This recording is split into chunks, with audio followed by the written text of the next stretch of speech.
Kula Devata is very important, but it may not be your Ishta Devata.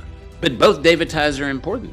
You can't ignore the Kula Devata because that's part of who you are, and that's influencing you very strongly. I have no idea of my Kula Devata either.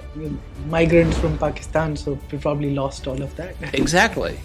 But at the very least, then, if you have an Ishta Devata, you can say to the Ishta Devata, I don't know who my Kula Devata is, but please take care of that also. When we think of Shiva riding around on a bull or Rudra the storm god, these are all manifestations of Shakti. These are all manifestations of Prakriti. But without Purush, there would be no Prakriti. So this is why I keep coming again and again back to the Amritanubhava. So often people will do, past life regressions, and they will find that they were actually, the Queen of Sheba, or, they were King Harsha, or something, How often do you find people that were, the Chamad over there? No, not so often.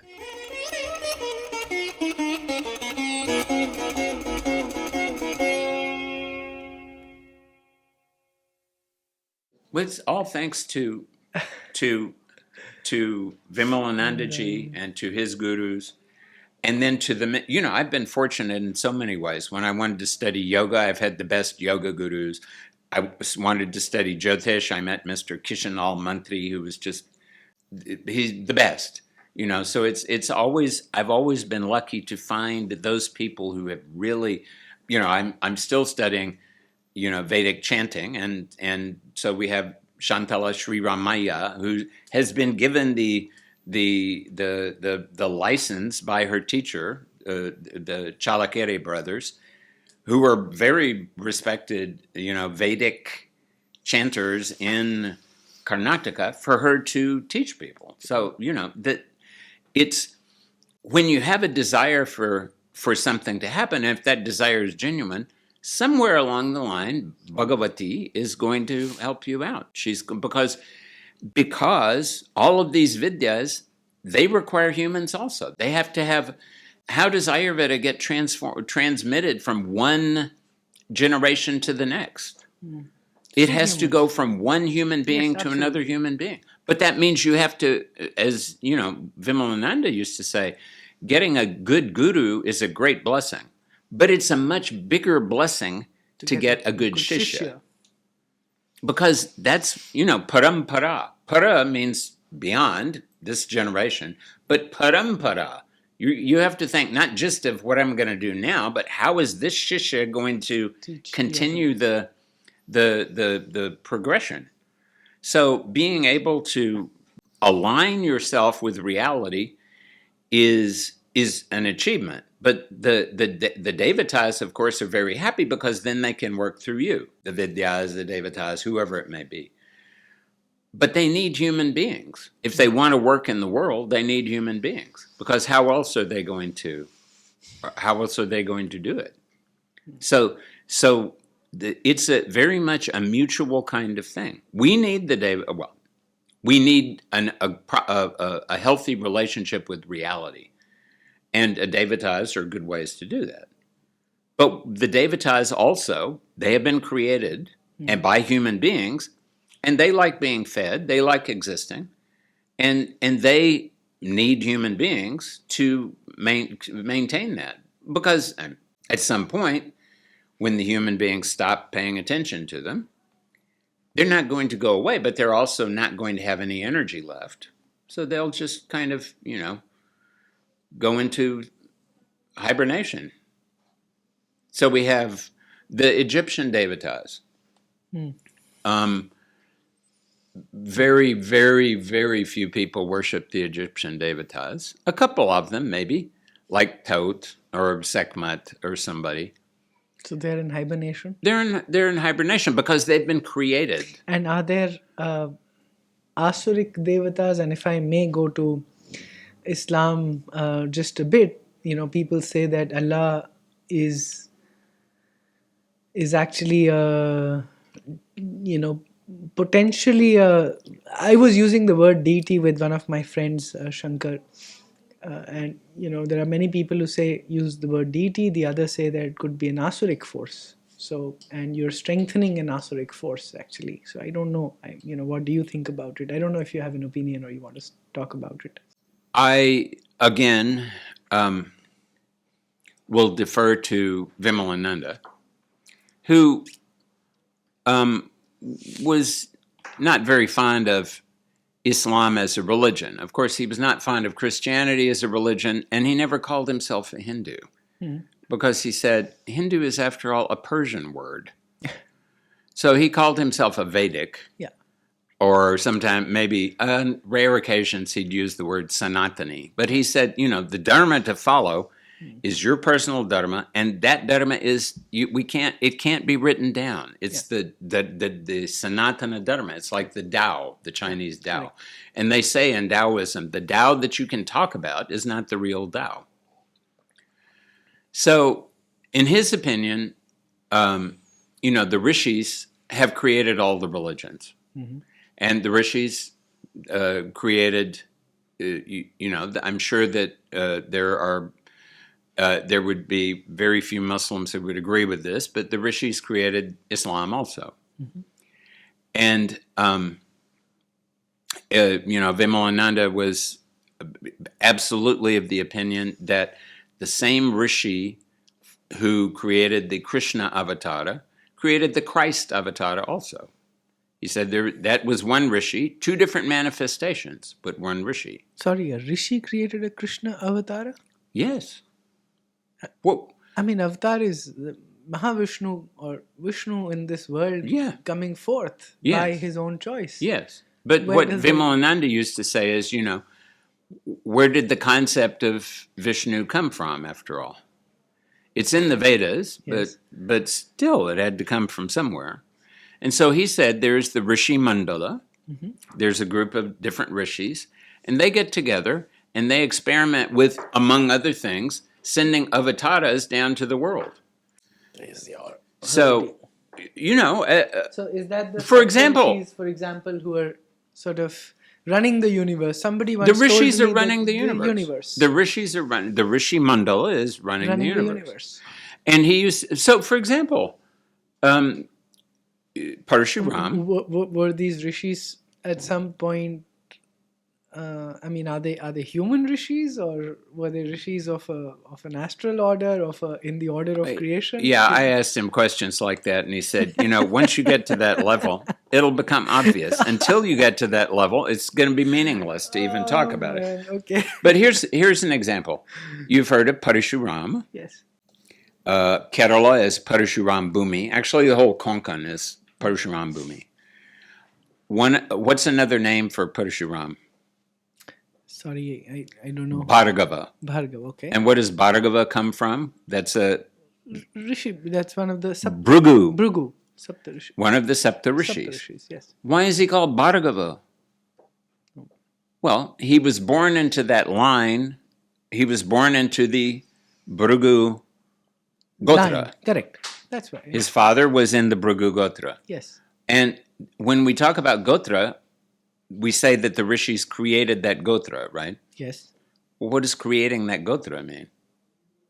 Means... Did they, take a screwdriver? No. It is, if you're in, let's say, the Bhrigu Gotra, you are directly descended after, Tumara Babdada, Pradada, but you're directly descended from Bhrigu Rishi. Yes. Okay.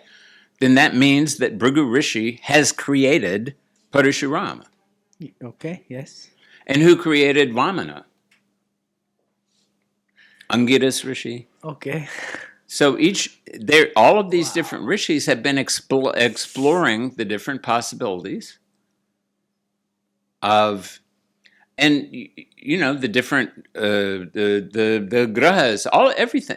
The rishis have, and they have their own hierarchy, and they have shishyas, and those shishyas have shishyas, and those shishyas have shishyas, and they're all working. So there was a rishi who created Islam. Now the problem, of course, with creating having a prophet, a paigambar, which is kind of like an avatar, is that, of course, there's no guarantee that the people who come afterwards are going to actually follow properly what was intended. Mm-hmm. And of course, there's no guarantee that the prophet himself is going to deliver the message exactly as whoever was inspiring him intended. Yeah. So, Vimalananda was so Guru Maharaj, Ram Vishwambar Dasji, he was a Brahmin. He worshipped Gayatri very clearly. And I met him many times. His guru, who was also Vimalananda's first guru, always he dressed like a Muslim from Saurashtra. Now, why did he do that? Pata nahi hai. But he must have had his own reasons. But that doesn't mean that he was the same as, some Muslim that is advocating that everybody should live under Sharia law. Yeah. Vimalananda told me, but this was back when I lived in Bombay, so I don't do it every time I come to Delhi, but at least once a year I go to Nizamuddin Aulia, because he told me, go to Nizamuddin Aulia. I didn't ask him why. There must be some Rananubandhana between me and Nizamuddin Aulia. So Vimalananda was not at all concerned with religion. In fact, he used to say, I don't believe in some pradaya. I believe in some pradaha, which means burn down everything. Burn down all concepts. Burn down all opinions. Go directly to whatever it is you're going to. So I try to pay attention only to what I have a personal and direct connection to. And I have, I've been fortunate to have, Nizamuddin Aulia has been kind enough to permit me to, since I was told to, visit him regularly. I went to Ajmer Sharif once, and that was an excellent darshan also. But, it's the people who actually do what the word Islam means, which is surrender. If you surrender to reality, you're not going to waste time thinking about what anybody else is doing. You're going to focus on surrendering to reality. Yeah, the trouble is the other parts of the scripture which also says, but anyways, we'll go past. But this is the thing about scripture, it's like in the, who created it? Who wrote it? I was brought up as a Christian, and I still, I have a personal relationship with Jesus Christ. He's my Kula Devata and my Kula Guru. And I think it's very important. I was just having this discussion yesterday with a very nice young man at the conference where I was on the dating of the Kurukshetra war. Yeah. And he was saying, I live in this a village, and we know that our relative, our since 8 or 9 or 10 generations, we've been in this village, but nobody knows, and they haven't known for generations who our Kula Devata is. And so what do we do about that? And I said, well, that's a problem, but you at least know you have a Kula Devata. So you can try to connect with the Kula Devata that way and say, if you're be kind enough to let me know who you are. Otherwise, I am making offerings to my Kula Devata, and they will get there because you are doing it in the name of your Vamsh Parampara. So there's Kula Devata is very important, but it may not be your Ishta Devata. So, but both Devatas are important. You can't ignore the Kula Devata because that's part of who you are, and that's influencing you very strongly. I have no idea of my Kula Devata either. We're migrants from Pakistan, so we probably lost all of that. Exactly. But at the very least, then, if you have an Ishta Devata, you can say to the Ishta Devata, I don't know who my Kula Devata is, but please take care of that also. So if you have adequate Vishwas, if you have Yakin, then that will be taken care of also. Yeah.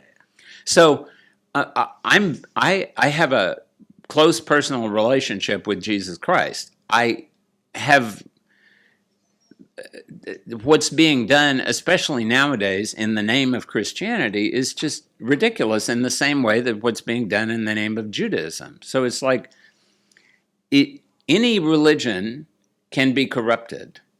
And we are in Kali Yuga, and things are being corrupted. So I try as far as I can to focus on the individuals with whom I have a personal Runanubandhana and interacting with them as best as possible, because I want my Runanubandhanas to be tastefully addressed and dealt with. Beautiful conversation. I want to, before I go to the conversation on prarabdha, karma, and so on and so forth, I want to talk a little bit about. So my experience, I read in Conversations with God, which is a book which has influenced me a lot, both in terms of my relationship with material things, for example, money, or the relationship with sexuality and whatever else, right? Things which are important, power and all of that. In India especially, we've been taught to money is bad and sexuality is bad, all of that, right? And so I had to reset some of this, and some 15-20 years ago somebody recommended this book, and it just transformed the way I thought about many things, including, most importantly, the relationship with perhaps what is called God. This book said that change the word God because it's just too laden a word. It just has so many meaning. For example, even Carl Sagan says that he was asked a question on video, do you believe in God? And his response was, depends on what you mean by God, because if you mean somebody sitting out there and who's created me and is judging me and right and wrong and all of that, absolutely no. But if you mean that the God is a set of rules set forth which runs the universe, which perhaps is called Spinoza's God, then yes, So this book said use the word life, for example.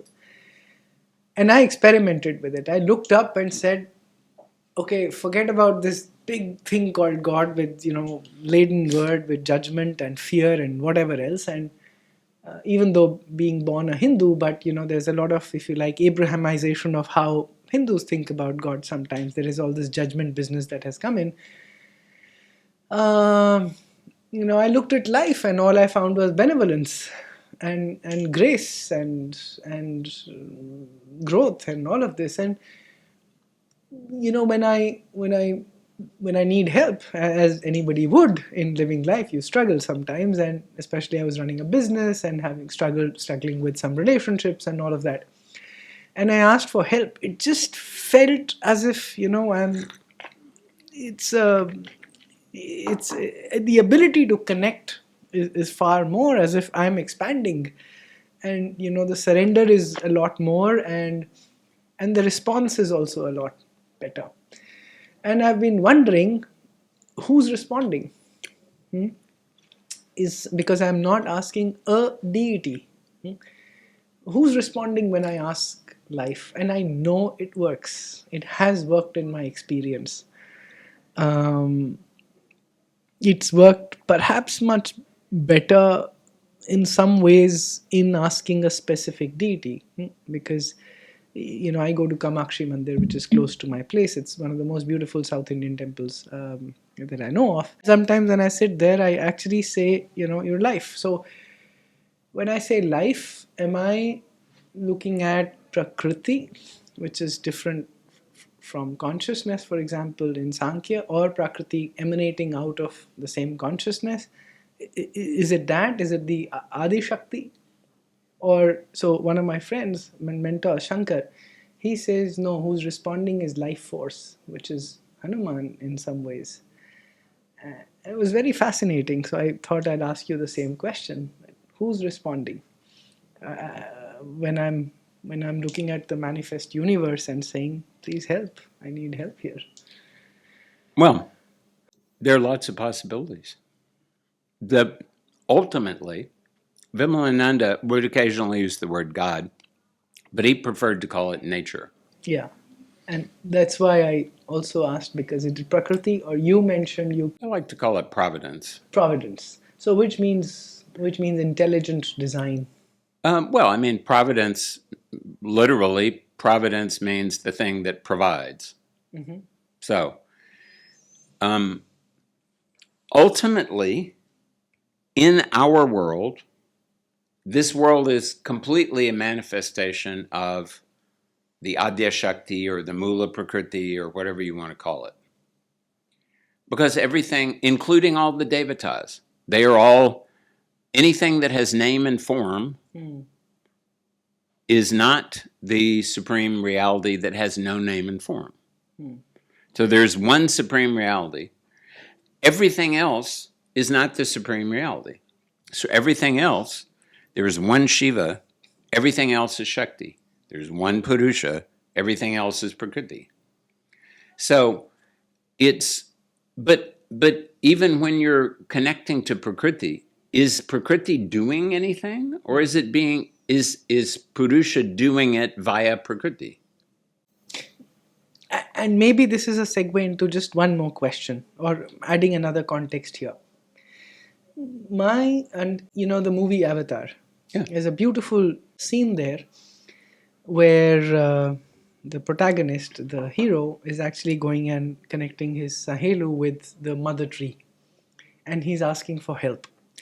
And his consort, I forget the names, comes and says, "Oh, it's not going to work." She says in a very sympathetic, empathetic way that it's not going to work because the mother does not differentiate between beings. The invader versus the invaded. I mean, she's not going to judge. It's life for her. She's giver to both. And so I really like that. And that sort of formed my idea that the universe or life is not going to differentiate between a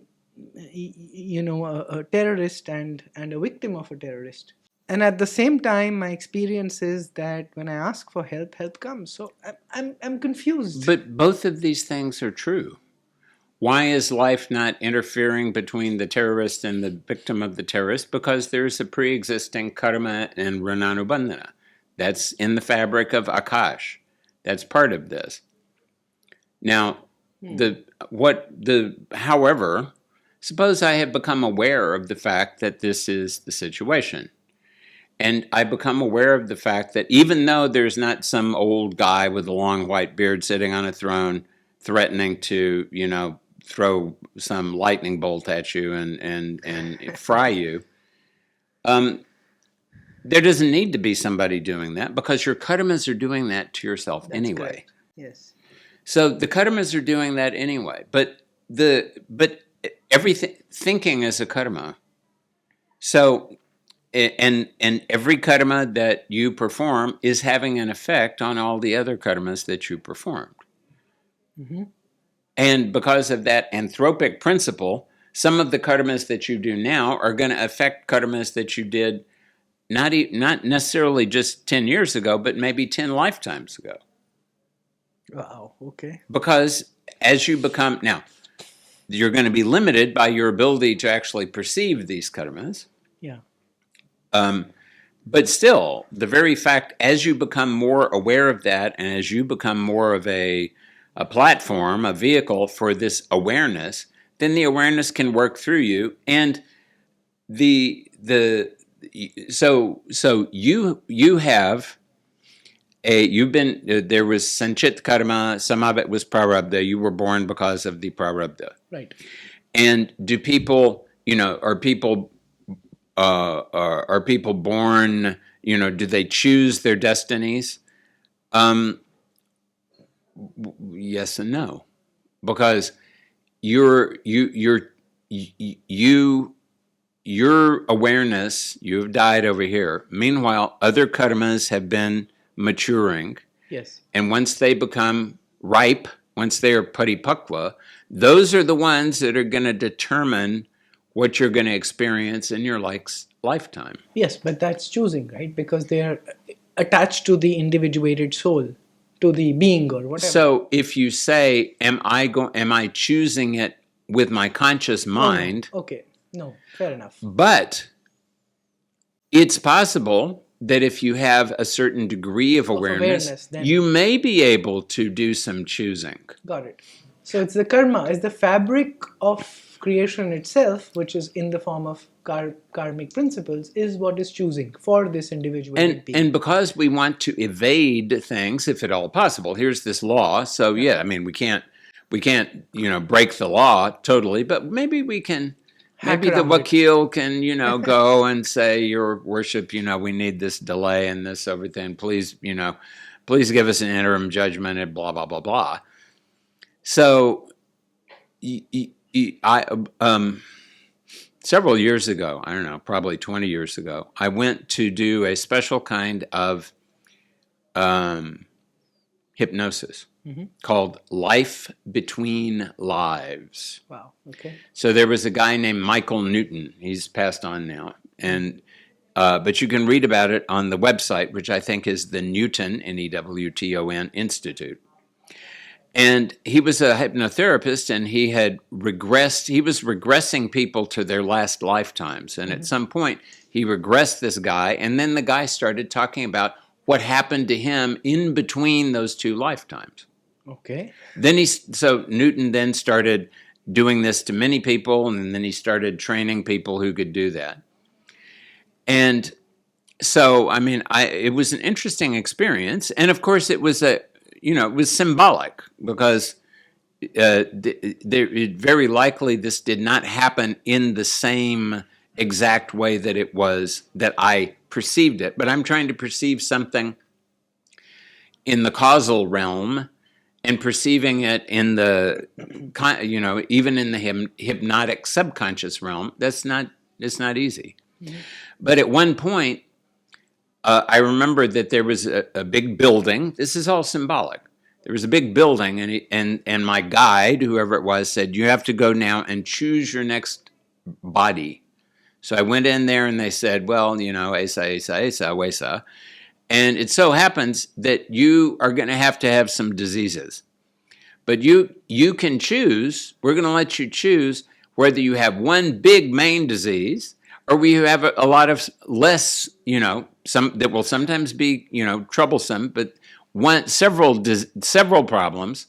And I said, I'd rather have the several small problems than the one big main one. And they said, fine. So to what extent was that actual reality, and to what extent was that just a representation of what you were going through? Of what I was going through, and how the karmas shifted me in that direction, I don't know. But the very fact, we come back to Wheeler again, the very fact that this came up for me in that context suggests retroactively that I was able to do that. Yeah. I mean, you're looking at your past that you were able to choose. But by looking at my past, what happened in that world may also have that kind of quantum uncertainty that only becomes certain once it's observed. Oh wow! So you're saying you were able to move because this happened retrospectively. Your current life was impacted. No, what do you saying? Yes. Whoa, yes, bizarre. So this is bizarre. Yeah, the whole thing is really kind of bizarre, and it's very hard to talk about this in Vaikari Vani because it's much easier to, and by saying easier, it's easier to use Pashanti and see it.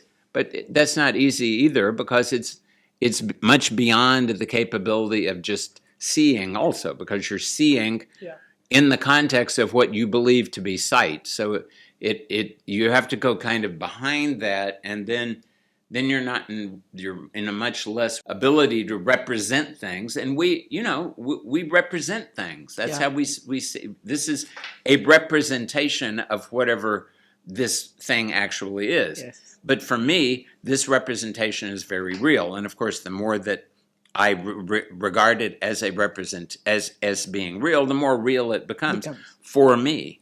Yeah. we were talking about life and who's responding, and you went to the hypnosis with Newton Institute. So this, I have You to were saying, say, you're talking about Adya Shakti and Providence, that everything at the base is that, and that everything which has a form, a Devata, has a life. this is all in the Shiva himself. When we think of Shiva riding around on a bull, or Rudra, the storm god, these are all manifestations of Shakti. These are all manifestations of Prakriti. But without Purush, there would be no Prakriti. Prakriti, yes. So this is why I keep coming again and again back to the Amritanubhava. You're familiar with the Amritanubhava? No. The Amritanubhava is, it's a beautiful word, first of all, because it means both the nectar of experience, and it also means the experience of nectar. And it was written by Jnaneshwar Maharaj. And it's a discussion of basically how Shiva and Shakti interact with one another, what the relationship they have. And at one point he says, even they don't really know what the relationship is. What does that mean? Well, you have two lips in order to speak. If you had one lip, would you be doing much speaking? No. Can we say that one lip is better than another lip?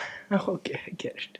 You know, can we say that the lips are interact, you know, that they have a that they're married to one another, that, you know, they have a specific relationship? They have the relationship of being employed to eat things and to talk and to whatever it may be.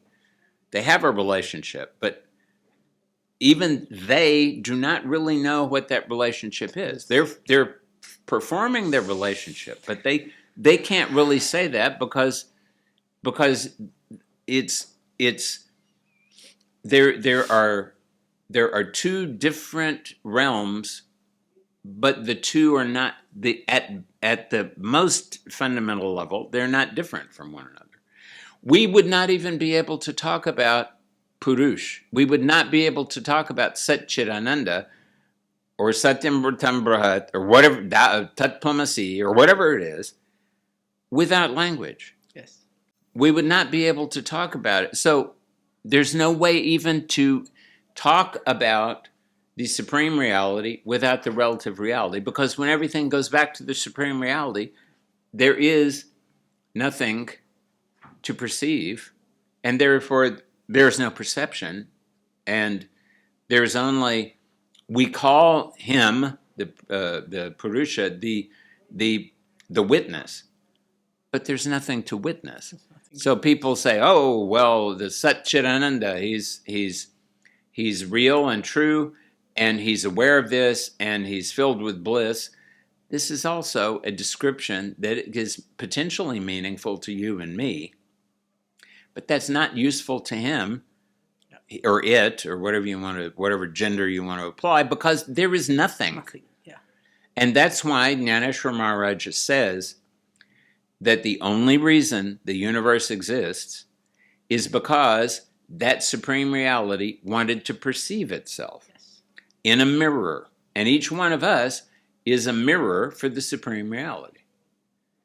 And so that awareness needed observers. So we're back to modern physics again. And those observers have been evolving on this planet, we don't know how many planets, on this planet for 4.5 billion years, to get to the point where we are right now.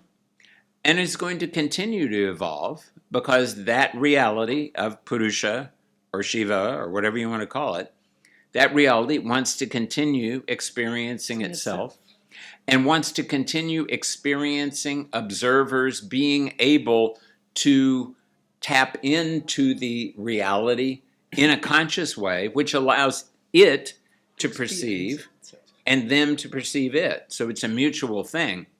And at that point, you also still can't explain what that is, because it is two things that at the same time are separate, and at the same time are not separate.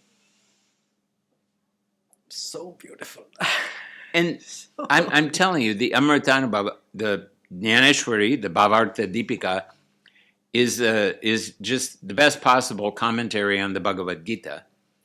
If for no other reason than in chapter 6, Jnaneshwar Maharaj gives you step-by-step instructions as to how to awaken Kundalini. But the Amritanubhava is just an entire class by itself. And if you go online, they've changed the URL now, but you can go online and just get the excerpts from chapter 1. And it's just how. And remember, Jnaneshwar Maharaj was a teenager. He took Jivan Samadhi at age 21. He was a teenager and he was writing all of this. And he himself was able to come to this awareness of the fact that there is the providence. And so your question is still, who is doing this? Well, it's depending on what perspective you look at. It could well be just the Adya Shakti. It could be but it could also be your Ishta Devata. And the Ishta Devata could be thinking, "Oh my God, how great that he's talking about life, because that permits me to act as a witness for that supreme totality of life. Wow. Thank you very much." And it's just. For humans, there's all kinds of stuff going on in the human being, and most humans have no clue about what's going on, which is probably good. But Hanumanji represents prana. There's no question. Vimalananda used to say, he didn't like the name Hanuman, because Hanu, of course, means jaw. He preferred Anjaneya because of Anjani, his mother. But he would say, if you want to call him, Hanuman is just an excuse for a word so they could come up with a story so people would remember.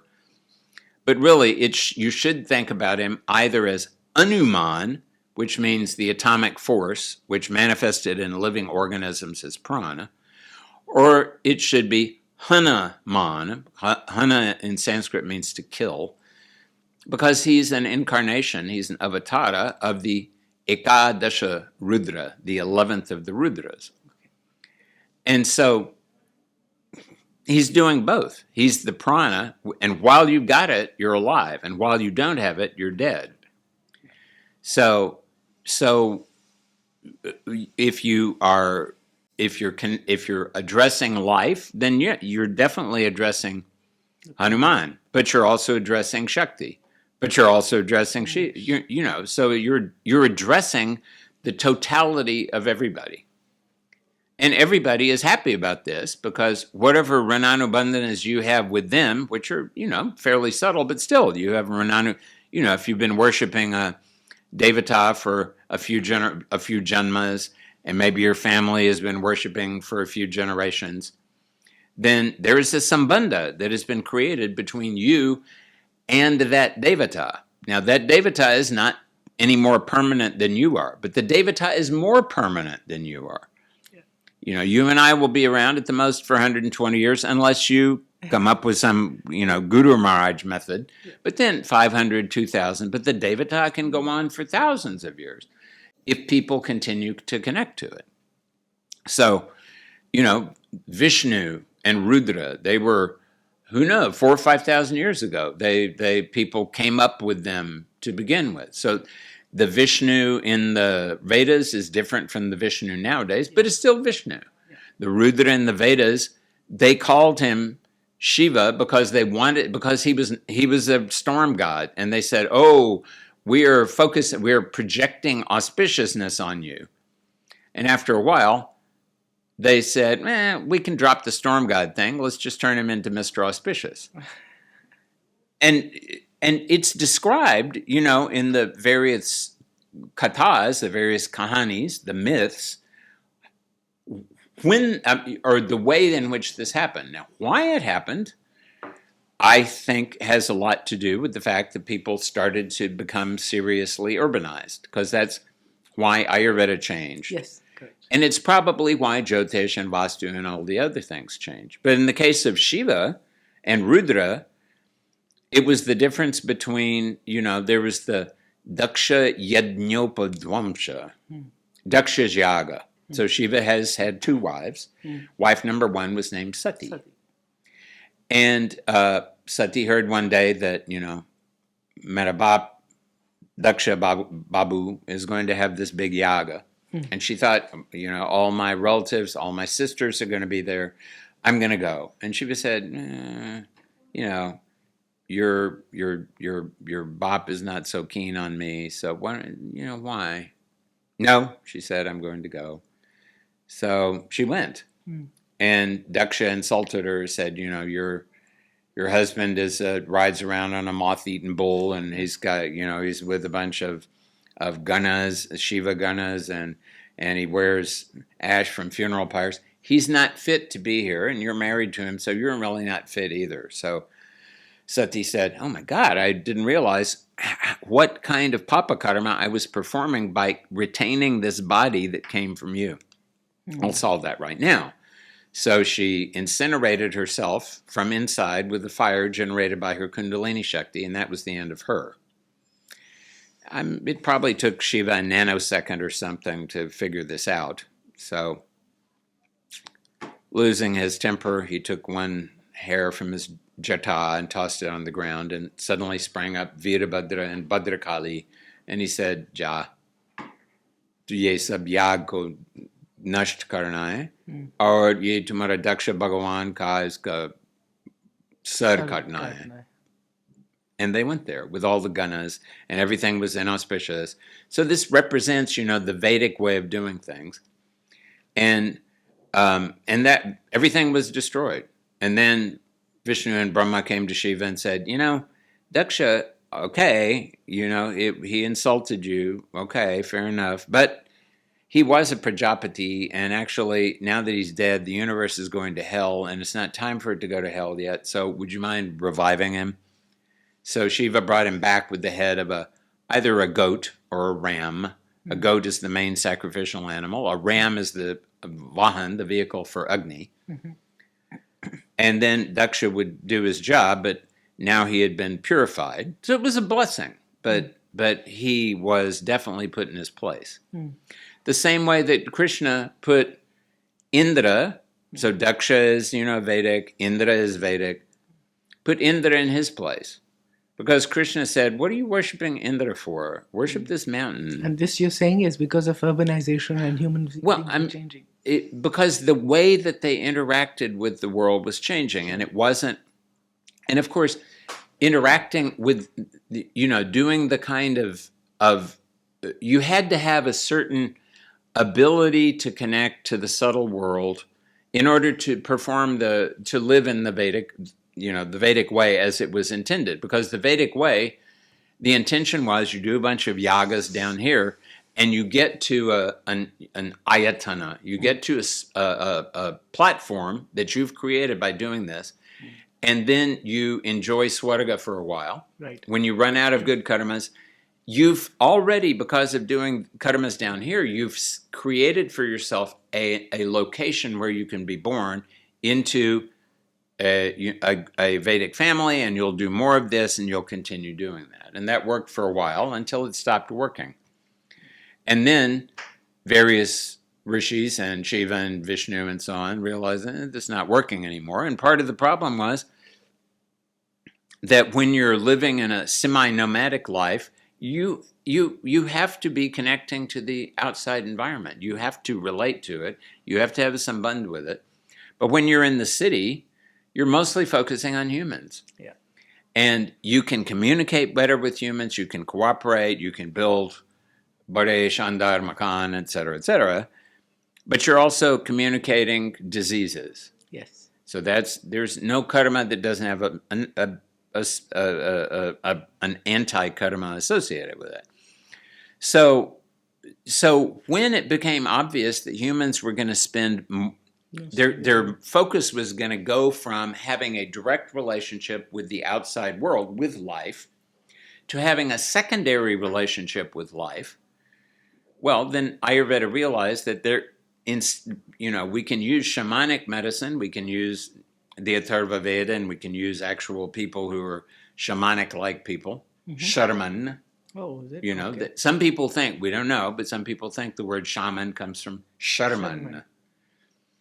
And then they realized that this is not going to work anymore. So we have to change Ayurveda, make it more empirical, rely on actions and substances, because the people are no longer as well connected to the life force.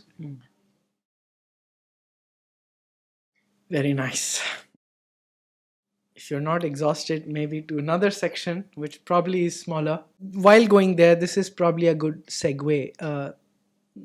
You mentioned that all karma is in the Akasha, for example. I mean, it's there in Akashic readings. It's all there. Right? And you've talked about hypnosis and you going through that experience as well. Well, yeah. I mean, I shouldn't. The thing is that the karmas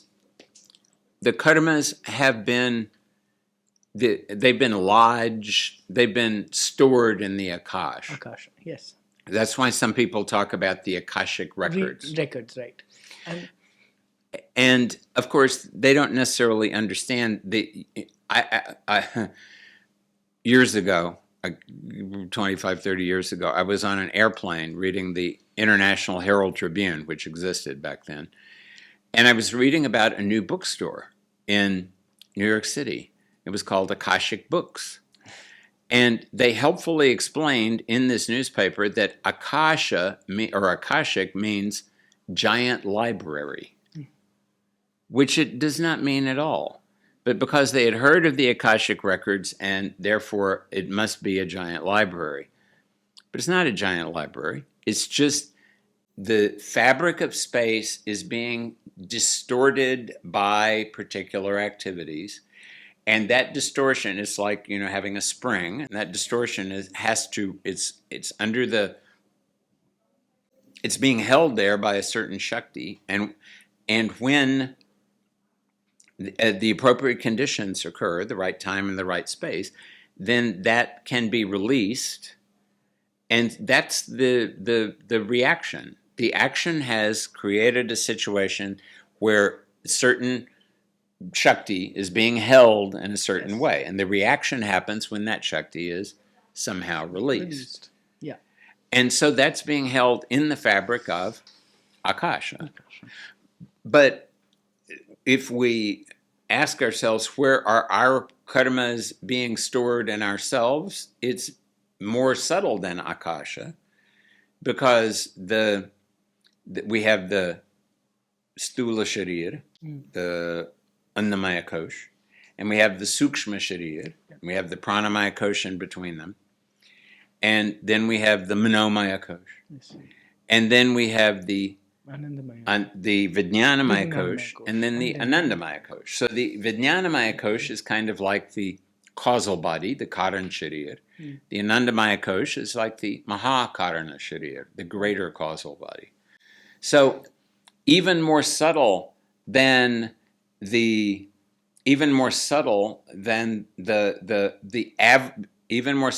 most obvious astral manifestations of reality is this layer where all of our karmas are being stored. In the subtle body. In the causal body. And Vimalananda used to say the causal body does not look like a body at all. It's just a warehouse, or he used to say a go-down, because that was the popular word for warehouse in the past. Do people still talk about go-downs? Yes. Yeah. So it's a go-down in which all of the karmas are stored. So they're stored in the fabric, but they're being, in this world, they are stored in the fabric of Akasha. But it's sort of like they're projecting into Akasha, and they're projecting from your causal body into the Akasha where you are right now. Sure. So it's more subtle than Akash, because Akash is, for you and me, very subtle. Yeah. But for ahankar, it's extremely filled with tamas. I mean, so the question I was really trying to ask is that there are psychics who actually say that, if you're suffering from specific things, you can actually go to Akashic readings and observe what's happening, so your patterns, and maybe you can diminish them. Do you think, and also hypnosis, just going back into past lives, a lot of gurus advise against it. What is your view of this? Well, past life regression more than hypnosis, yeah. Any past life regression is going to be somewhat symbolic. Mm-hmm. And so then we have to think about the symbolic rather than real, a real experience. Well, but you're talking. There was a real experience. You have had past lives, but you were not the same personality. Correct. Yes. So it was a different personality experiencing it. Okay. Yes. It was the same. It's the same individuated soul, if you like, or atma, or well. But see, this again is where there are some sampradayas that say. In fact, there's some sampradayas that say, Purusha is here and the jivas are here, and they are totally separate, and they will never. Sankhya, for example. Yeah, the original Sankhya, for example.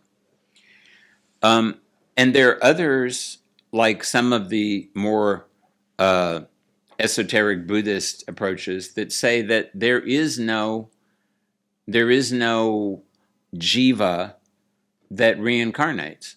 It's just a pattern of karmas that reincarnates each time. Like if you have a river and there's a bunch of wood floating down the river, it comes over to the shore at one point and it looks like it might be a peacock. And then it floats down some more and it comes to the shore and it looks like it might be a palm tree. And as far as I'm concerned, the reality lies in between these two. Because we see that some people definitely, there've been cases that are very suggestive that, someone dies and they're reborn over here and they can recognize their, the Dalai Lamas or even some ordinary kids, they say, well, how did you get married again? I'm your wife, I'm your husband, though the child is like 4. Yes. So, but that doesn't mean that everybody is going to have that experience. That's an experience that you'll have if your personality at the time of your death is very focused enough that it wants to reconnect with that reality. With the same, yeah. But suppose you were focused on something else, then you will go to where that is. Ante mati sagatihi. Whatever you're thinking at the moment you die is where you're going to go. But suppose you're totally confused. And suppose part of your personality has gotten sequestered over here, and you've been, you've been possessed by various things, and your personality has been hollowed out, and part of it has gone over here, and you've identified, because the thing that's possessing you wants you to identify with the karmas so it can enjoy with the minimum of karmas, and it doesn't want to get stuck. So it wants to hopefully get out of you before you die, though sometimes that doesn't work. There's just so many possibilities. And so we know that in certain circumstances, some people are going to continue getting reborn with a relatively coherent pattern, maybe for several decades, maybe for a few hundred years. At some point, that organization of the personality is going to either dissolve back into the supreme reality or become so altered by circumstances that it's not going to maintain its consistency and its continuity anymore. the Dalai Lama. This is number 14. Number 15, Hoga ya ne Hoga? I mean, we don't know yet, but the Chinese say we're going to find the next Dalai Lama, which we're pretty sure is not going to be this Dalai Lama. So, and even among the Dalai Lamas, one was only found when he was already fairly old, and he was not so successful because he had already started to become more of who he was going to be in that lifetime according to those karmas, instead of having the Dalai Lama personality imposed on top of him. So, in my personal opinion, and this is my personal opinion, there is not a jiva that is absolute and is going to, as long as going to continue being exactly one jiva. But there is definitely going to be patterns that will behave like one jiva. Sometimes, in the case of the Dalai Lama, I mean, it's several hundred years now. So that's behaving like one jiva, but that's not going to go on indefinitely. So we can have things that behave like jivas for extended periods of time, but not forever. That's what I think. There's a continuum, but neither extreme. Right. So you were addressing the Akashic readings and past life regression. Right. So we have, and this is why things are complicated, because so let's just say that, let's go back one lifetime. And in this lifetime, you did a bunch of karmas, and there were a bunch of karmas from the past that came up. And your personality, there has been a certain continuity, but not a perfect continuity, because we don't see people who are born over here in one personality that come up with the same personality again. There's always some difference, even with the Dalai Lama, who is actively trying to maintain this personality. But that only works if, in fact, that personality is located very young, and then that person does extreme sadhana for the next, 10, 20 years, in order to create an environment in which that previous personality can overlay whatever personality is being generated by the karmas, the prarabdha that has caused that person to be born. So when we talk about the Akashic records, are we talking about the karmas that have caused you to be born in this body? Are we talking about the various Devatas or Ganas or Pitrus or whatever that may be influencing you? Are we talking about, what are we talking about? So inevitably, when you get something from the Akashic records, you're getting one perspective on it. So whether you call it the Akashic records or anything else, I firmly believe in the process of triangulation. If you want to locate something on the Earth's surface, even if you're using GPS, they need to have at least 3 satellites that are looking from 3 different angles to make sure that you know where things are. So if I want to come to a conclusion about, let's say, a previous lifetime of mine, I would like to have 3 different testimonies from 3 different, 3 different methods of 3 different parikshas, 3 different tests. And then I would start to feel like, and this is basic Jyotish. When you predict in Jyotish, you predict on drudha karma. So drudha karma is karma that no matter which principle you use, you're getting the same kind of result when you use that test. So if you just go to somebody and they're doing an Akashic reading and they say, this is the way things were, and so often people will do, past life regressions, and they will find that they were actually, the Queen of Sheba, or, they were King Harsha, or something, How often do you find people that were, the Chamad over there? No, not so often. I will say that one very helpful experience that I've had in my life was with a Chaya Shastri. Chaya Shastri. Uh-huh. Wow, okay. And this particular gentleman, he's passed on, sadly. He wasn't that old. Chaya means, of course, shadow.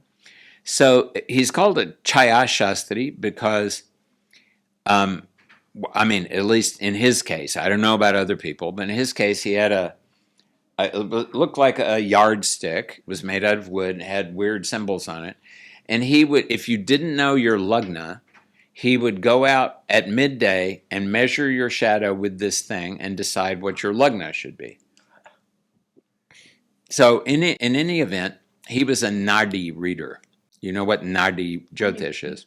Nadi and Jyotish, I don't know. Nadi and right, but Ayurveda. Nadi Jyotish is the like reading the leaves, like at Hoshiarpur, Yes, they read the Bhrigu yes. Samhita. Yes. In Vaidishwaran Koil, they read. They have various readers who do South Indian Nadis. Yeah. So this Chaya Shastri, he had 3 or 4 different Nadi books, Saptarshi Nadi, Narad Nadi, etc. And he had a complicated way, as they all do, of the South Indians often look at your thumbprint.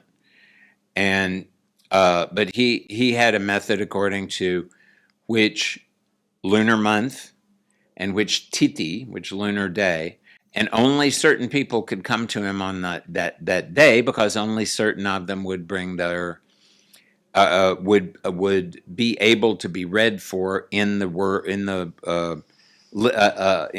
verses for that day. And it's not like, as he explained to me, it's not like the reading is you just start from left to right and read. For certain people, you'd go left to right. Under certain circumstances, you'd go right to left. Sometimes you'd skip one line. So you were getting the same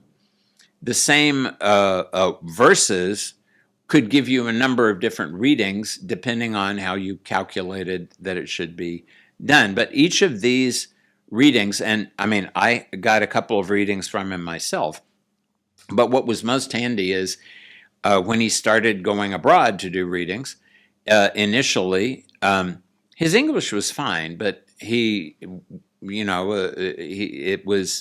needed to improve it in order to be able to really be as comfortable. And his mother tongue was Gujarati, so it's like, he needed to have enough familiarity with it that he could talk to people and be thinking in Sanskrit at the same time. So he had me be his scribe, so I would write down different things. And one of the interesting things was that he would give people, he would tell them, or rather the leaves would tell them what, not immediate past life, but a previous past life, the one that was most appropriate to this lifetime would be. And that was extremely helpful for me, and in the context of several people that I knew well. And he said, it's very important, and this is true with working with any vidya. You have to be honest. You have to say whatever it is written down or whatever has come to you, because if you start lying, the vidya is going to stop cooperating with you. Definitely. I mean, it will look like that the vidya, it may look like the vidya is still cooperating with you, but the vidya, in order for you to be transparent to the vidya, you have to be satyam eva jayate. Not anything, satyam eva can mean many things. Eventually, truth will triumph, but also only truth will triumph. But also, no matter what you're trying to do, if you want triumph to occur, truth is going to have to be employed. So I remember he told me he lived in Bombay. He was in Bombay, and there was the daughter of some big sect had come. And I'm sure she was thinking, and it got to the place where the Purva Janma was going to be described. And I'm sure she was thinking that, I must have been the princess of Morbi or something like that. And he looked at it and he thought, well, that's the end. I'm never going to have her as a client anymore, because he had to say, in your previous lifetime, you were a pants. Yes. A bans. You were a Mahisha. You were a buffalo. So, yeah, that didn't go over well with her. But sometimes you're a buffalo in your past lifetime. But if you do the Akashic reading, how many Akashic readers are going to want to, how many past life regressors are going to want you thinking you're a buffalo? So how many of them are slightly, stretching what they are seeing and what they're, just because it's very subtle. But if you do any of this kind of thing, and this applies to Ayurveda, but even more to Jyotish, you have to be very, if you're doing it because you want clients, you're going to run into trouble at some point.